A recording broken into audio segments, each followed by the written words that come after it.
Thank you. Կգնա Թրամփը, չի լինի թրիփը, ըստ էության սա է ասում Ադրբեջանի նախագահը Մյունխենում։ When President Trump came back, Երբ նախագահ Թրամփը վերադարձավ, նա առաջ քաշեց թրիփը, երբ Բայդենը վերադառնա, կփորձի վերականգնել ձեր այդ խաղաղության խաչմերուկը։ Մյունխենյան քննարկմանը ներկա հայերից մեկի հարցին տված կիսահեգնական պատասխանով Ալիևը հասկացնում է, որ իր համար միևնույն է թղթի վրա ձեռք բերված ցանկացած համաձայնություն։ Հայաստանը ոչ թրիփով, ոչ խաղաղության խաչմերուկով չի ստանում ապաշրջափակում փոխադարձության սկզբունքով։ Մենք Ալիևի խոսքերից չենք հասկանում, որ ապաշրջափակում չկա եւ փոխադարձություն չկա, հասկանում ենք ուղիղ, իսկապես շատ ուղիղ, Փաշինյանը դա հայտարարել է մեկի հարցազրույցում։ Բա Ադրբեջանի մասում ինչ է լինելու։ Ես դրա համար ասում եմ, թրիփը ներդրումային ծրագիր է, որը իրականացվում է Հայաստանի Հանրապետությունում։ Ադրբեջանում թրիփ չկա եւ հետեւաբար ես չեմ կարող ասել Ադրբեջանում ինչ է լինելու։ Այսինքն այն, ինչ ներկայացվում է երկկողմ պայմանավորվածություն, վերաբերում է բացառապես Հայաստանին։ Փաշինյանի այս հայտարարության տողատակերն այսպես է բացում պատգամավորը։ Այսինքն այն պարզ մեխանիզմը, որ ասում էինք, եթե պայմանավորվել եք անգամ զիջում եք արել, դա պիտի լինի փոխադարձություն, ոչ թե միակողմանի ոչնչի դիմաց զիջում, այլ փոխադարձություն, որ դուք էլ, մենք էլ որևէ գործիքակազմ ունենանք, ազդեցություն ունենալու, դա էլ չի պահպանվել։ ԿՊԱ-ականները վստահ են, որ ապաշրջափակումն իրականանալու է անկախ Ալիևի հայտարարություններից։ Հայաստանի Հանրապետության ամբողջական ապաշրջափակման հարցը լուծվելու է։ Հայաստանի Հանրապետությունը խաղաղության խաչմերուկի վերաբերյալ ունի շատ կոնկրետ պայմանավորվածություններ, ուրեմն ստորագրված փաստաթղթեր ներդրումների վերաբերյալ եւ ըստ էության ես Ալիևի խոսքը որևէ կերպ չեմ ուզում գնահատեմ եւ հիմա ուրեմն մեկնաբանեմ։ Հայ գերիների վերաբերյալ Ալիևի խոսքը մտահոգիչ են համարում ընդդիմադիր պատգամավորները։ Ադրբեջանի նախագահը Ֆրանս 24-ին տված հարցազրույցում ըստ էության բացառել է հայ գերիների ազատ արձակումը, անկախ նրանից, ով է միջնորդում այդ հարցով։ Միացյալ Նահանգների փոխնախագահ Ջեյ Վենսը բարձրացրել էր այդ հարցը Բաքվում։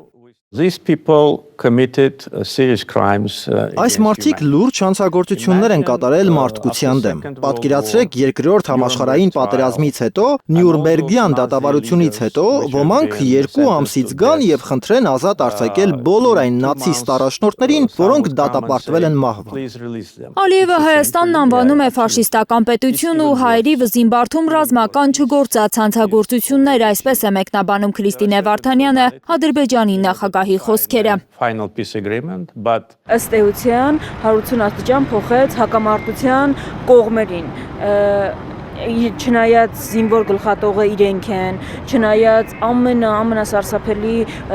պատերազմական հանցագործություններ գործածները իրենք են, էթնիկ զտում իրականացրածները իրենք են, Ալիևը ամբողջ մեղքը դրեց հայկական կողմի վրա եւ ուղիղ ասեց, որ Ադրբեջանում դատում է Հայաստանի Հանրապետությանը։ Հայաստանը ֆաշիստական պետություն անվանելը պատահական չէ ու նաև աննպատակ չէ։ Ալիևն ուզում է փոխհատուցում պահանջել Երևանից իբրև ռազմական հանցագործությունների համար։ Եթե Հայաստանի Հանրապետությունը անվանում են ֆաշիստական պետություն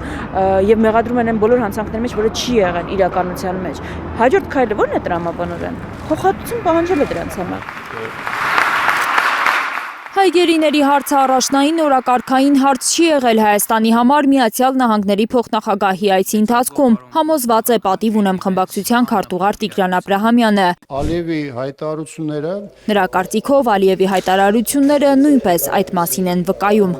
Ալիևի հայտարարությունները որոշակի առումով զարմանալ էին այն տեսանկյունից, որ Ադրբեջանի ղեկավարը ըստ էության ցույց տվեց, որ այդ թեման ըստ էության առաջնային քննարկման առարկա չի եղել, որովհետև հենց այնպես շրջանցել կամ փակել թեման ԱՄՆ բարձրության պաշտոնյայի հետ հարաբերությունների ֆոնեն, որպես այդպեսին չի կարող լինել։ Գերիների հարցը պետք է լուծվի խաղաղության պայմանագիր ստորագրելուց առաջ, պնդում է Հայաստան խմբակցության պատգամավորը։ Բոլոր գերիները առանց որևէ նախապայմանի պիտի ուղղակի վերադարձեն, դա ազգային անվտանգության հարց է։ what is happening in your relationship. Հայաստանի սահմանադրությունը պետք է փոխվի խաղաղության պայմանագիրը վերջնական ստորագրելուց առաջ։